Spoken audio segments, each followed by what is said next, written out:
Mudik merupakan suatu tradisi yang kerap dilakukan banyak orang untuk bisa berkumpul bersama keluarga dalam merayakan momen tertentu seperti hari raya dan hari besar lainnya. Tidak hanya Lebaran, Natal, atau Tahun Baru, momen mudik juga terjadi saat Tahun Baru Imlek yang biasa dilakukan keturunan Tionghoa di Indonesia. Hal ini tidak hanya menjadi fenomena di Indonesia, tapi juga di dunia dan negara asalnya yaitu Tiongkok. Setidaknya terdapat ratusan juta orang di Tiongkok yang rela menempuh ribuan kilometer dari provinsi di pantai-pantai timur dan selatan negeri Panda tersebut. Dua wilayah pesisir ini memang menjadi magnet bagi ratusan juta warga Tiongkok dari pedalaman untuk mencari nafkah. Bukan hanya liburan, momen Imlek adalah saat yang paling ditunggu-tunggu karena merupakan masa liburan paling langka dalam setahun. Tidak heran, jutaan orang tetap antusias untuk mengantri panjang memadati bandara, stasiun, kereta api, dan terminal bis di daratan Tiongkok. Kondisi itu pun sama halnya dengan keturunan Tionghoa yang ada di Indonesia. Mereka juga berbondong-bondong kembali kepada keluarga untuk berkumpul dan merayakan Imlek bersama-sama. Banyak subetnis Tionghoa yang ada di Indonesia, seperti misalnya Singhua, Hokkien, Canton, Kek, Helian, Hainan, dan Lenga. Mereka tersebar di beberapa kota di Indonesia. Walaupun memang tiap subetnis memiliki tradisi yang berbeda pula dalam merayakan Imlek, momen mudik tapi tetap merupakan hal yang sama dan yang selalu ditunggu setiap tahunnya. Berkumpul bersama keluarga menjadi alasan utama dari tiap acara mudik tahunan tersebut. Lantas, apa makna tradisi mudik tersebut dan bagaimana perbedaan mudik di Tiongkok dan Indonesia? Mari kita ulas perbedaan tersebut.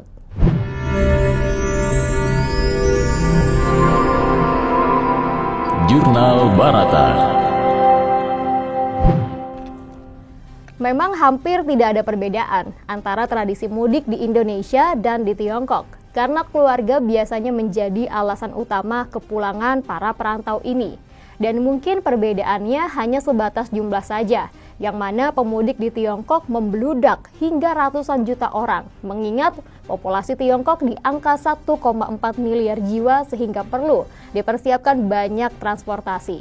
Namun jika kita saksikan secara substansial atau makna dari tradisi mudik tersebut, jelas ada perbedaan yang begitu nampak antara mudik di Indonesia dan Tiongkok. Khususnya ketika menjelang Lebaran Idul Fitri sebagai mudik terbesar di Indonesia dengan Imlek di Tiongkok. Jika di Tiongkok tradisi mudik terjadi agar keluarga bisa berkumpul bersama, duduk mengelilingi meja makan untuk bersantap sembari bertukar cerita dan bersyukur atas segala hal yang telah mereka alami di tahun sebelumnya. Di mana ketika para pemudik sampai di rumah, mereka akan melakukan serangkaian ibadah sesuai dengan kepercayaan masing-masing.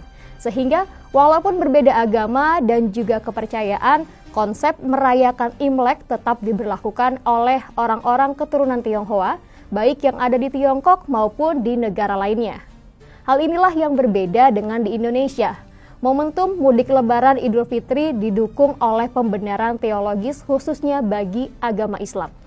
Hal ini untuk menyampaikan bakti dan permohonan maaf kepada handai taulan terutama orang tua.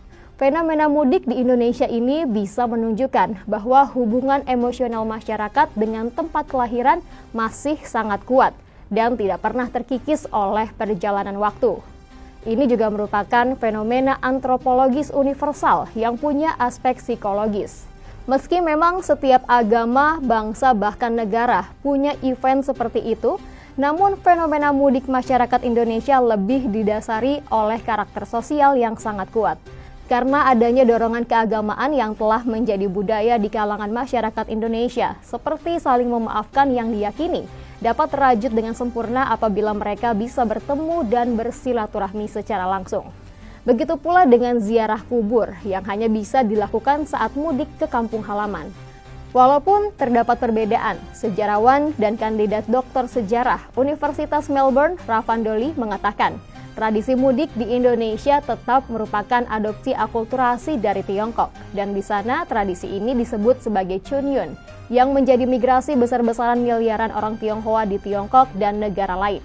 Masih menurut Ravando, tradisi ini dilakukan 15 hari sebelum perayaan Imlek dan dapat berlangsung bahkan hingga 40 hari.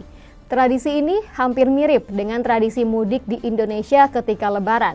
Bedanya di Indonesia waktunya lebih singkat dan libur pun terkadang hanya 1 hari saja. Sedangkan di Tiongkok waktu liburnya bisa lebih panjang.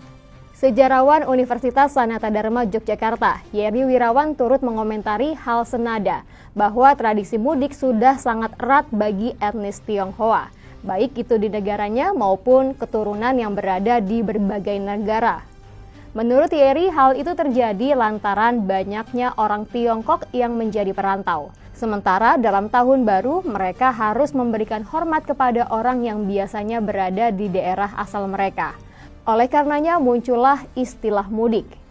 Itu sebabnya mulai dari otoritas transportasi Tiongkok hingga kereta api dan maskapai penerbangan, Tiongkok terus berupaya sekuat tenaga untuk memastikan perjalanan yang aman dan lancar selama 40 hari perjalanan Chunyun atau Festival Musim Semi, yang dimulai sejak 7 Januari dan berakhir pada 15 Februari 2023. Dengan sejumlah penumpang yang diperkirakan akan melonjak secara signifikan setelah terus-menerus optimalisasi tindakan COVID-19.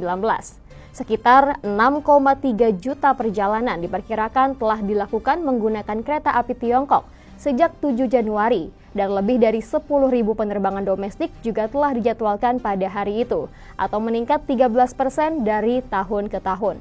Sementara volume penumpang harian diperkirakan melebihi 1 juta orang, mencapai puncak yang tidak terlihat dalam beberapa bulan.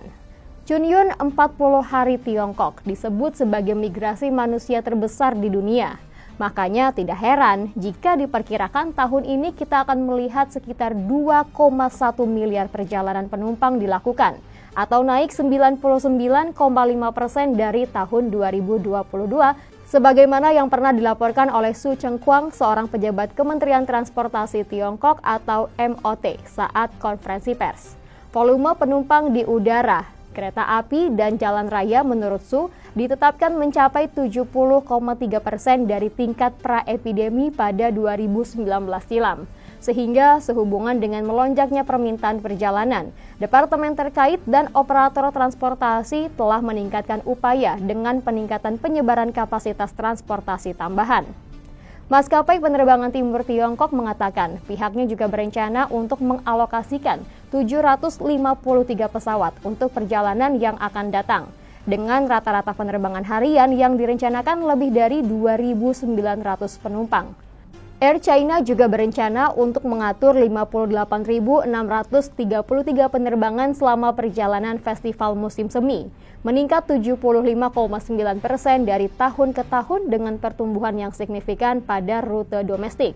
Rata-rata 1.445 penerbangan telah dijadwalkan per hari, meningkat 620 penerbangan dibandingkan tahun 2022. Sementara itu, China Railway menyebut sebanyak 6.077 kereta dengan kapasitas 9,4 juta penumpang akan dioperasikan pada masa puncak sebelum liburan. Sedangkan 6.107 kereta yang mengangkut 9,14 juta penumpang juga disiapkan untuk masa puncak kepulangan. Kapasitas penumpang maksimum 11%, lebih tinggi dari periode yang sama di tahun 2019. Kementerian Perhubungan juga telah mengadakan pertemuan yang bertujuan untuk memandu otoritas di seluruh negara untuk sepenuhnya mempersiapkan perjalanan selama Festival Musim Semi. Dalam pertemuan tersebut, Menteri Perhubungan Li Xiaopeng menguraikan 6 tugas utama, termasuk menjamin logistik, terutama menargetkan pengangkutan bahan-bahan penting, seperti obat-obatan dan batu bara, dan lebih memperkuat kualitas layanan, serta meningkatkan mekanisme pencegahan dan perlindungan dalam menanggapi kemungkinan risiko, serta aspek-aspek lainnya. Saya Adiri Astari, demikian Jurnal Barata, selamat merayakan Tahun Baru Imlek, Kongsi Pacoy. Demikian Jurnal Barata.